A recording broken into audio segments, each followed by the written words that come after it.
Hi, I'm Will Powell, and we want to invite you to the Fitness Zone through our YouTube channel.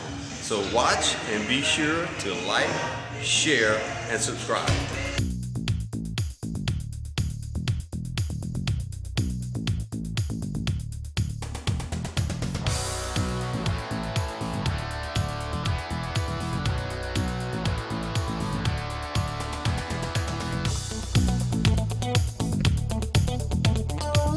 Welcome to In the Zone, and we are starting episode number 2 on food protocols. And we have our panel here and have a group of people who just embarked on new eating protocols.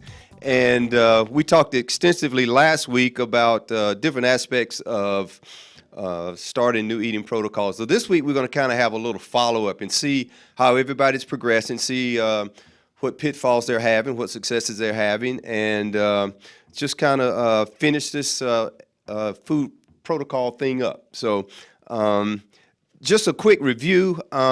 We've got Jessica here who is getting ready for a figure show, meaning she needs to drop her body fat some.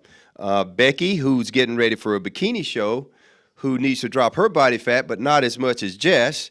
We've got Jeff, who is getting ready for a bodybuilding show, and he needs to get really, really lean and maintain his muscle. And we've got Whitney here, who has been insulin resistant for a number of years and really wants to avoid type 2 diabetes and is entering into a new eating protocol to stave that off.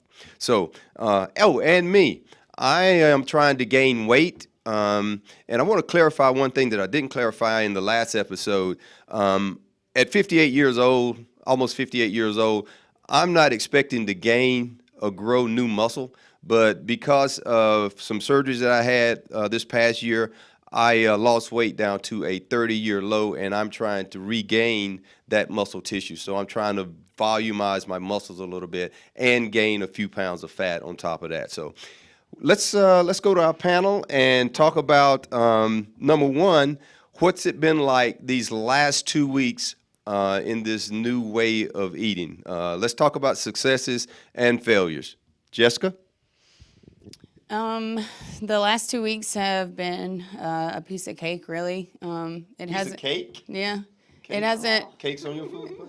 No, it's not on my food plan. It's not on my mind either. Well, that's a good thing. Yeah, I haven't had any cravings yet. I probably won't for a while, but I lost a significant amount of weight, like very quickly, so I kind of had to dial things back a little bit. How much did you lose? I lost 8 pounds in the first 10 days, and I was only that puts me at about 18 pounds from 12 pounds from stage weight from the previous show as we sit here. And I've still got 15 weeks, I think. Is it 15?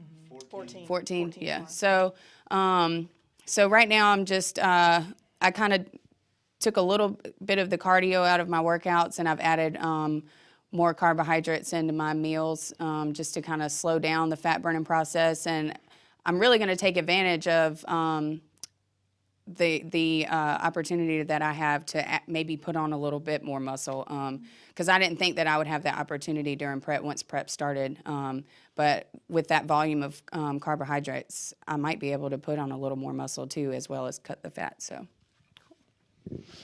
I'm kind of the opposite of Jess. I haven't seen a significant amount of weight loss yet, probably because my calories weren't significantly cut to that point. So I haven't seen like a huge weight loss, probably about half a pound to a pound at this point. I do have cravings that I have to fight daily. It's difficult living with a preteen in the house who wants to eat Little Debbie's cakes all the time and right in front of me. And so, yeah, I'm facing some cravings, but yeah, so I'm doing okay with the diet. It's a bit of an adjustment, just kind of letting go of some of the seasonings and things that I was able to use during my improvement season. So a little bit of an adjustment. Okay, so I'm not going to cry this time because we're not going to talk about my family issues. I'll try. And I also want to clarify another thing. Last week, and I didn't know I had even said it that way in the video until I watched it, and you could tell by my face, I was like, what are you guys making those comments for? I said I'm pulling Marianne's slack. I did not mean she was slacking off. So I want to clarify that. And she watched it and was like, I knew what you meant. She works here, knew what you meant? has clients, yes. Okay. But she had just had a baby. She couldn't come in and train her clients. So what I was implying is that I was having to see her clients on top of my clients and work double the amount of time. She was still doing her job at home. There was no slack on her part. She just wasn't being at the gym. So let me save my butt. Yeah. Let's cover my tracks. Yeah. So now with that said, since we're talking about struggles, now I'm gonna throw her under the bus. Last night I get home, I come home from work, and she meets me at the door, and I'm like, hey, what's up? Love you, blah, blah, hugs and kisses. And then all of a sudden she takes back off inside, and I hear aluminum foil, and I'm like, what are you trying to hide? It's aluminum foil, Yep. it can't be good. So I'm like, what are you trying to hide? And before I get in the door, I hear, how do you always know? And I turn the corner. Mind you, she's not in preparation for a show or trying to lose weight. And there's Domino's pizza box sitting there. Oh, not the Domino's So pizza our 3-year-old loves Domino's, and we don't let her eat like that all the time, which is probably not a surprise to most people. But they treated themselves last night and thought they could destroy the evidence before I got there. Now, with that said, in my previous preps, I've struggled really bad with cravings, especially under 14 weeks or 15 weeks. And I thought that it would be really bad this time because I'm doing such a short prep compared to my normal. But I haven't. I haven't had cravings. I actually cut out refeeds or cheat meals or whatever you guys want to call them. Last weekend was my last one. And I thought going into this weekend I would just be miserable, like, oh, I'm not going to get to take a refeed. I'm not going to get extra calories. I'm in a slightly lower deficit than normal, but I feel really good. The scale hasn't moved, but I'm doing skim folds, and my numbers are down. I can visibly see new lines. I'm getting leaner, but I'm kind of tapering in that 194, 196, and I've just kind of been up and down for the last 2 weeks. And even as a coach, that's kind of hard to not psych yourself out, but you just have to trust the process. And so Becky posted a picture yesterday talking about hers, and she was like, oh, my weight's not moving, but if you go look at her quads in that picture, I'll put a like on there, follow, subscribe. there you go. Her quads are thick. I mean, you know, she's got some muscle that she didn't have. Terry made the comment yesterday. She said, look at Becky's outside sweep on her quad. Yes, ma'am. Yeah. That's what I'm talking about. So don't let the scale bother you too much. That's something that a lot of people in this kind of journey where they're trying to lose weight, they get focused on that scale. And then from athletes, we get really food focused, but I'm not having that problem yet. So I'm sure it'll come, and you guys suffer a little bit to be ready, but 14 weeks out, I feel pretty good. So my problem is that I don't eat regularly and I don't eat enough. And I've been that way. I was talking to, I don't know, is she a nutritionist? She's not a nutritionist. What would I call her? She's a culinary coach. Okay, so I was talking to a culinary coach, and I was getting really overwhelmed because I was telling her, this is a pattern of behavior I've had literally my entire life, even for the first 20 years of my life when I was thin. I never ate more than about once a day, never have prepared my own food. So, I personally am not, intentional weight loss isn't something that I seek. I'm seeking intentional health. So it's kind of ironic that if you told me right now to go on a diet, or you just told me, Whitney, you need to, eat this way for this amount of time, or you need to lose 50 pounds.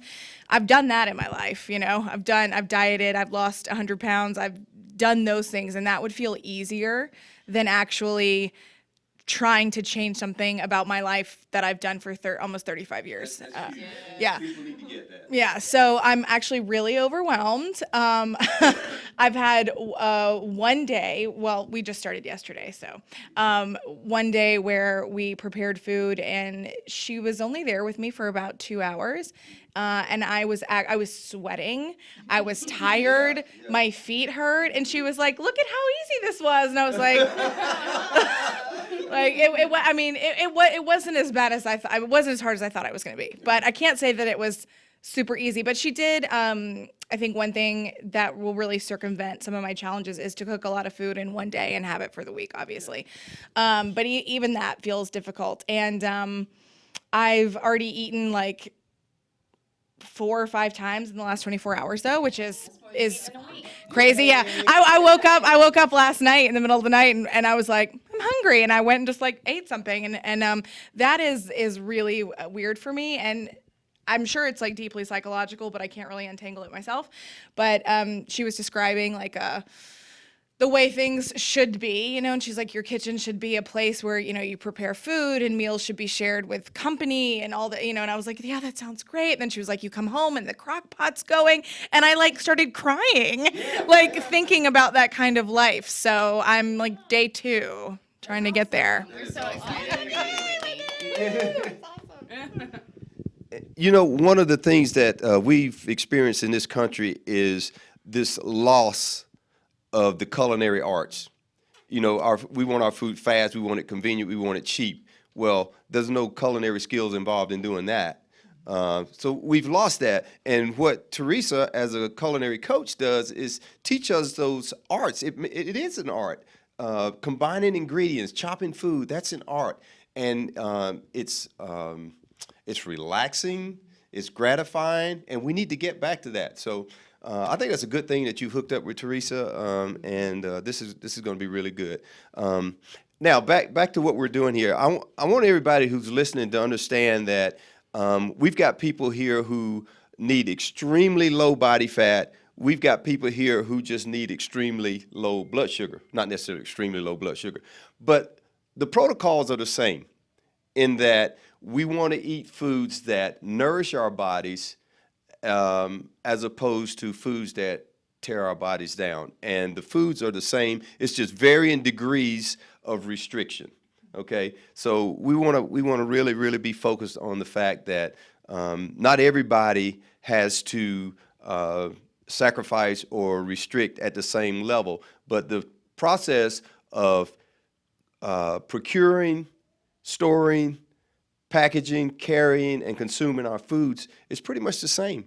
It's pretty much the same, especially with choosing the right foods. Okay, real quick, what foods do you guys crave? I want to know, what are your cravings? Jess, what are your cravings? Whitney, you'll get your chance. Yeah, start with me. Right. Pasta, any kind of carbs, and I think, like you said, I've been insulin resistant actually since 2005. That's when I was diagnosed. So that's, what is that? 13 years, 15 years, something. I can't do math. So I've had a nutritionist explain to me in a way that I cannot regurgitate, but like that. Because of my insulin resistance, I've really craved carbs. Like my body thinks that I need carbs. So when I think about a life without like pasta or bread or crackers, like that's it honestly scares me. Because, or rice, to me, like when I picture a meal, I picture rice or pasta or something with stuff on top of it. Like I picture that as just like the base of food. So thinking about not having as much of that, which I know with my polycystic ovarian syndrome and insulin resistance, white rice, white potatoes, white pasta, it's the worst thing you can do for your body. So I got to figure that out, but it's scary. Like I can live without meat, I can live without chocolate, doesn't scare me at all. But you don't need to. But pasta.